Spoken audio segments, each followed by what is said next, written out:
ज्येष्ठ नागरिकांसाठी गृहनिर्माण धोरण बनवणारं महाराष्ट्र होणार पहिलं राज्य. उपमुख्यमंत्री एकनाथ शिंदेंचे आदेश. तर गिरणी कामगारांसाठी 1,00,000 घरं बांधण्यात येणार. नक्षलग्रस्त गडचिरोलीत संविधानाचं राज्य येत असेल तर फडणवीस कौतुकास पात्र. देवाभाऊ म्हणत सामनामधून स्तुतीसुमनं. फडणवीसांनी मानले सामनाचे आभार.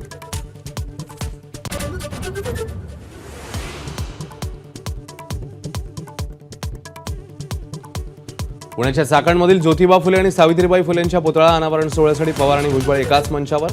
पवारांनी कार्यक्रम पत्रिकेवर भुजबळांसाठी नेमकं काय लिहिलं याची चर्चा.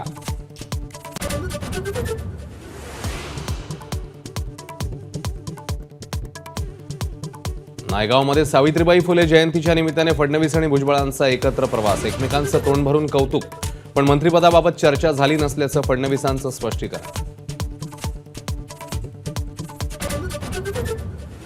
बीड प्रकरणावरून धनंजय मुंडेंच्या राजीनाम्यासाठी विरोधकांकडून दबाव वाढला.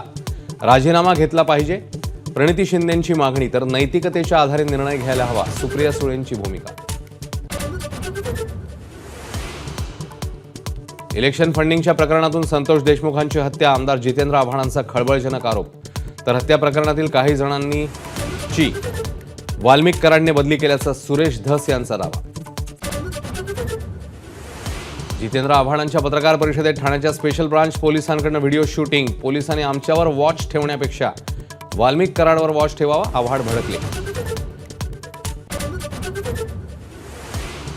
भाजपचे नवे प्रदेशाध्यक्ष मार्चमध्ये निवडले जाणार. बूथ प्रमुख, तालुका प्रमुख आणि जिल्हा प्रमुख निवडीनंतर होणार प्रदेशाध्यक्षांची निवड.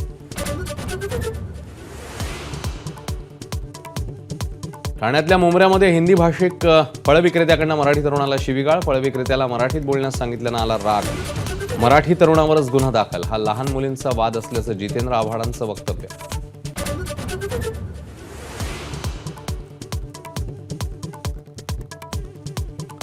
ठाणे महापालिकेच्या दिवा प्रभाग समितीच्या सहाय्यक आयुक्तांना मारहाण. अनधिकृत बांधकाम प्रकरणी मारहाण केल्याप्रकरणी दोघे पोलिसांच्या ताब्यात.